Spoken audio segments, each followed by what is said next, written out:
दिलेले suppose 3x plus 2y is equals to 5 and then 2x plus 4y is equals to 7. आता last year आपण बघितलं 10वी मध्ये लिनियर इक्वेशन इनटू व्हेरिएबल यामध्ये आपल्याला क्रॅमर्स रूल होतं. तर आपल्याला याला क्रॅमर्स रूल सॉल्व्ह करायचं आहे. त्यासाठी आपण सगळ्यात पहिले कशाची व्हॅल्यू फाइंड आउट करणार आहे? d ची. d means determinant. तर डिटर्मिनंटची व्हॅल्यू फाइंड आउट करण्यासाठी आपण x आणि y या दोघांच्या कोएफिशिएंटचा यूज करतो. मीन्स या ठिकाणी आपल्याला व्हॅल्यू मिळणार 3 2 2 4. आता याला आपण सॉल्व्ह जर केलं तर सगळ्यात पहिले आपल्याला याचं क्रॉस मल्टिप्लिकेशन करणं पडेल. Means 3 into 4 minus 2 into 2. तर इथे राहील 12 minus 4 is equals to 8. ही झाली आपली d ची व्हॅल्यू मीन्स डिटर्मिनंटची व्हॅल्यू. आफ्टर दॅट आता d काढण्याच्या नंतर आपल्याला फाइंड आउट करायचं आहे dx. ज्यावेळेस आपण dx फाइंड आउट करतो तर त्यावेळेस आपण काय बघितलं मागच्या वर्षी की x चे जे कोएफिशिएंट आहेत मीन्स 3 आणि 2 हे घ्यायचे नाही. तर हे जर नाही घ्यायचे तर याच्या ऐवजी काय घेणार? जे कॉन्स्टंट दिलेले असतात राइट हँड साइडला 5 आणि 7 याची व्हॅल्यू आपण तिथे पुट आउट करणार. मीन्स इथे घेणार 5 7. आता हे झाले x चे कोएफिशिएंट मीन्स a1 a2. आता या ठिकाणी y चे कोएफिशिएंट हे चेंज होणार नाहीत. मीन्स इथे 2 4 तसेच्या तसे राहतील. तर पुन्हा cross multiplication 5 into 4 minus 7 into 2. 5 4s are 20 minus 7 2s are 14 is equals to 6. तर ही आली आपली dx ची व्हॅल्यू. आता जशी आपण dx फाइंड आउट केलं त्याचप्रमाणे आपल्याला फाइंड आउट करायचं आहे dy. मग dy फाइंड आउट करण्यासाठी जसं आपण dx फाइंड आउट करता वेळेस x चे कोएफिशिएंट घेतले नाही तसंच dy फाइंड आउट करता वेळेस आपल्याला y चे कोएफिशिएंट घेता येणार नाही. मग y चे नाही घ्यायचे तर त्याच्या जागी आपण घेणार कॉन्स्टंट मीन्स 5 आणि 7. तर त्या अगोदर आपण x चे कोएफिशिएंट घेऊन जे दिलेले आहेत 3 आणि 2 मीन्स इथे राहील 3 आफ्टर दॅट 2 आणि जे y चे कोएफिशिएंट आहेत मीन्स b1 b2 या ऐवजी आपण घेणार 5 and 7. 5 7 is equals to 3 into 7 cross multiplication minus 5 into 2 21 minus 10 is equals to 11. हे झालं आपलं dy. आता आपल्याकडे dx आहे dy आहे आणि d आहे. तर आपल्याला याचा यूज करून आपल्याला फाइंड आउट करायचं आहे x. x is equals to आपला फॉर्म्युला आहे dx upon d. dx आपल्याला दिलेला आहे किती काढला आपण 6 means 6 upon 8. 2 3s are 6 2 4s are 8 means 3 upon 4 he value झाली आपली x ची. त्याचप्रमाणे जशी आपण x ची व्हॅल्यू फाइंड आउट केली त्याचप्रमाणे y ची व्हॅल्यू काढायची means y is equals to dy upon d आणि dy आपण आताच फाइंड आउट केलं y is equals to 11 upon 8. आता या ठिकाणी 11 ला आणि 8 ला कोणत्याही एकाच कॉमन मल्टिपलने डिवाइड होत नाही म्हणून त्या दोघांचं डिवायडेशन करायचं नाही. तर हे आपण लास्ट इयर बघितलं. आता या वर्षी आपल्याला बघायचं आहे 3 व्हेरिएबल्स मीन्स क्रॅमर्स म्हणून आपल्याला 3 व्हेरिएबल फाइंड आउट करायचं. तर बघा आता 3/3 चा डिटर्मिनंट कसं सॉल्व्ह करायचं? 3/3 चा डिटर्मिनंट मीन्स काय असते? त्याच्यामध्ये 3 व्हेरिएबल यूज करतो आपण. 2x plus 3y plus z is equals to 4. After that 3x plus 2y plus z is equals to 6 and x plus 3y plus 2z is equals to 8. याप्रमाणे आपल्याला 3 equation दिलेले राहतात. आता या 3 इक्वेशनला आपल्याला सॉल्व्ह करायचं आहे युजिंग क्रॅमर्स रूल. म्हणजेच आपल्याला फाइंड आउट करायचं आहे x y आणि z या 3 व्हॅल्यू फाइंड आउट करायच्या. त्या अगोदर आपण सर्वात प्रथम d ची किंमत काढून घेऊ. म्हणजे डिटर्मिनंटची व्हॅल्यू आपल्याला फाइंड आउट करायची आहे. तर डिटर्मिनंटची व्हॅल्यू फाइंड आउट करण्यासाठी आपल्याला ज्या x y आणि z चे कोएफिशिएंट दिलेले आहेत त्यांचा यूज करायचा. तर इक्वेशन फर्स्ट मध्ये जे कोएफिशिएंट आहेत ते 2 3 आणि या z चा दिला नाही म्हणजे तो आहे 1 2 3 1. आफ्टर दॅट 3 2 1 3 2 1 आणि सगळ्यात शेवटी 1 3 2 1 3 and 2. आता याला आपल्याला सॉल्व्ह करायचं आहे. तर आपण लास्ट लेक्चर मध्ये बघितलं तर 3 3/3 चा जो डिटरमिनंट असतो त्याला सॉल्व्ह कसं करतात, त्यासाठी आपल्याला रो माहित असणं आवश्यक आहे आणि कॉलम. ही झाली पहिली रो, हा झाला पहिला कॉलम. पहिली रो आणि पहिला कॉलम मीन्स या ठिकाणी मिळणार आपल्याला किती 2. पहिल्या रो पहिल्या कॉलमचा एलिमेंट दिला आपल्याला 2. आता याच्या सोबत जो उरलेला डिटरमिनंट आहे तो आहे 2 1 3 2 2 1 3 and 2. त्यानंतर आपल्याला पहिलं साहित्य घेत असतो आपण तर ते घ्यायचं मायनसचं. आता पहिला रो पहिला कॉलम संपला, आता पहिला रो दुसरा कॉलम, पहिला रो दुसरा कॉलम याचा जो एलिमेंट दिलेला आहे आपल्याला तो आहे 3. मग आता याच्या सोबत जे राहिलेले एलिमेंट्स आहेत 3 1 1 2 3 1 1 and 2 आणि सगळ्यात शेवटी जे सेकंड साइन आहे ते सेकंड साइन घ्यायचं आपल्याला प्लसचं आणि ते यूज करणार आपण फर्स्ट रो थर्ड कॉलम वरती आणि ते दिलेले आपल्याला 1 3 2 1 3 3 2 1 3. याला आपल्याला सॉल्व्ह करायचं आहे. तर बघा 2 इन ब्रॅकेट 2 2 जा 4 मायनस 3 1 जा 3. हे आपण या ठिकाणी क्रॉस मल्टिप्लिकेशन करणार दोन व्हॅल्यूचं आणि त्यामध्ये येणार मायनसचा साइन. आता हे मायनस 3 ब्रॅकेट मध्ये 3 2 जा 6 मायनस 1 into 1. त्यानंतर प्लस 1 इन ब्रॅकेट 3 3 जा 9 minus 2 2 into 1 minus 3 into 5 and plus इथे किती राहतील 7. 2 1 जा 2 minus 3 5 जा 50 and plus 7. या 2 चा साइन प्लस आहे आणि 7 चा सुद्धा प्लस आहे म्हणून आपण या दोघांची पहिले ऍडिशन करून घेणार. 9 minus 50 is equals to जे आन्सर मिळालं आपल्याला ते राहील -6. मीन्स -6 जे मिळालं ते आपल्याला कशाची व्हॅल्यू मिळाली d ची. d means determinant. आता आपल्याला याच्या सोबत काढायचं आहे dx.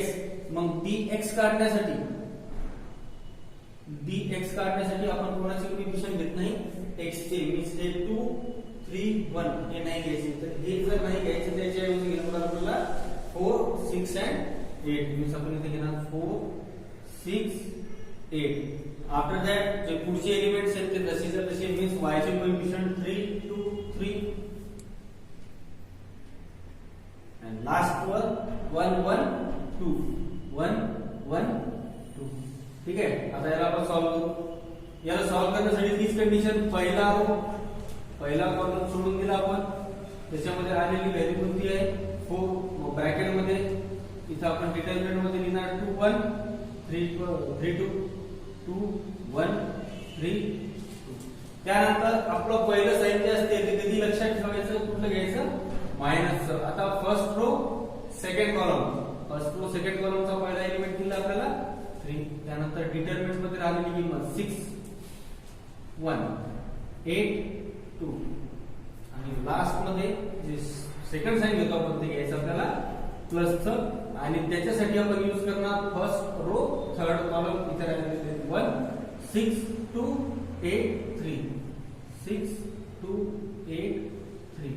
याला आपण सॉल्व्ह करणार क्रॉस मल्टिप्लिकेशनचा यूज करून. 4 इन ब्रॅकेट 2 2 जा 4 minus 3 1 जा 3 minus 3 in bracket 6 2 जा 12 minus 8 1 जा 8 and plus 1 in bracket 6 3 जा 18 minus 8 2 जा 16. 4 into 1 minus 3 into 4 and plus 1 into 2. 4 1 जा 4 minus 12 plus 2 पुन्हा दोन साइन प्लस चे आहेत 4 चा आणि 2 चा म्हणून आपण या दोघांची ऍडिशन करणार 6 minus 12 आणि या ठिकाणी मोठी संख्या 12 तिचं साइन मायनस म्हणून आन्सरला साइन मायनसचं आणि आन्सर येणार आपलं 6. ही झाली व्हॅल्यू आपली dx. आता आपण क्रॅमर्स रूल मध्ये dx ची व्हॅल्यू फाइंड आउट केली. dx च्या नंतर आपल्याला करायचं आहे dy. मग dy काढण्यासाठी ज्याप्रमाणे आपण dx फाइंड आउट केलं त्याचप्रमाणे आपल्याला dy काढायचं आहे. मग जसं आपण dx फाइंड आउट केलं तर dx फाइंड आउट करताना आपण कुठली व्हॅल्यू घेतली नाही तर x चे जे कोएफिशिएंट दिले ते नाही घेतले. आता y चे नाही घ्यायचे. मग आता सगळ्यात पहिले x चे कोएफिशिएंट घेणार आपण 2 3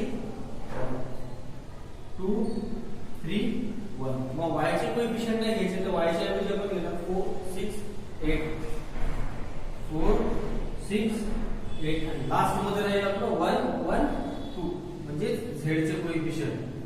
याला पुन्हा सॉल्व करणार आपण त्याच मेथडने. पहिला रो पहिला कॉलम सोडून दिला, याच्यामध्ये आलेले 2, डिटरमिनंट मध्ये आलेली किंमत 6 1 8 2. पहिला साइन मायनस चं फर्स्ट रो, सेकंड कॉलम इथे 4, डिटरमिनंट मध्ये 3 1 1 2 3 1 1 2. त्यानंतर जे सेकंड साइन ते प्लस चं फर्स्ट रो थर्ड कॉलम तिथे आपल्याला दिलेले आहे 1 आणि डिटरमिनंट मध्ये आला 3 6 1 8 3 6 1 8 आणि याला आपण क्रॉस मल्टिप्लिकेशन करून आता सॉल्व करू. मग आता इथे बघा 2 इन ब्रॅकेट 6 2 जा 12 minus 8 1 जा 8. आफ्टर दैट -4 in bracket 3 2 जा 6 minus 1 plus 1 in bracket 8 3 जा 24 minus 6. याला आपण सॉल्व करणार 2 into किती राहतील 4 minus 4 into 5 and plus 1 into 18. 4 2 जा 8 minus 20 and plus 18. आता सर्वात अगोदर आपण 18 ची आणि 8 ची ऍडिशन करून घेणार. 18 plus 8 is 26 minus 20 is equals to plus 6. हे झालं आपलं dy. आता जसं आपण dx फाइंड आउट केलं, dy फाइंड आउट केलं, d फाइंड केलं, त्याचप्रमाणे आपल्याला काढायचं आहे आता dz. dz means determinant of z. आणि डिटरमिनंट ऑफ z जर आपल्याला काढायचं असेल तर त्यासाठी आपण कोणाचे कोएफिशियंट घेणार नाही, z चे. आपल्याला z चे कोएफिशियंट नाही घ्यायचे तर मग सगळ्यात पहिले जे आपल्याला x आणि y चे कोएफिशियंट दिलेले आहेत ते जसेच्या तसे घेऊन टाकणार आपण. 2 3 1 इथे दिलेले आपल्याला 2 3 1. त्याच्यानंतर जे y चे कोएफिशियंट आहे मीन्स 3 2 3 3 2 3 आणि लास्ट मध्ये जे z चे कोएफिशियंट आहेत 1 1 2 हे नाही घ्यायचे कारण आपल्याला dz करायचं. तर त्याऐवजी आपण घेणार 4 6 8 म्हणजे इथे राहील 4 6 8 आणि याला पुन्हा आपल्या जे मागच्या मेथड मध्ये बघितलं आपण त्याप्रमाणे सॉल्व करणार. फर्स्ट रो फर्स्ट कॉलम सोडून दिला आणि फर्स्ट रो फर्स्ट कॉलमचा एलिमेंट किती आहे 2, तो मल्टिप्लिकेशन मध्ये घेतला. मग डिटरमिनंट मध्ये राहिलं 2 6 3 8. आफ्टर दॅट पहिले जे साइन असते ते आपण घेतो मायनसचं.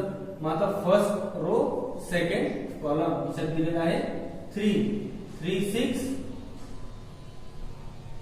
1 8 झाली राहिलेली किंमत. लास्ट मध्ये plus first row and last column means third column तिथे दिलेले आपल्याला 4 आणि राहिलेला जो डिटरमिनंट आहे 3 2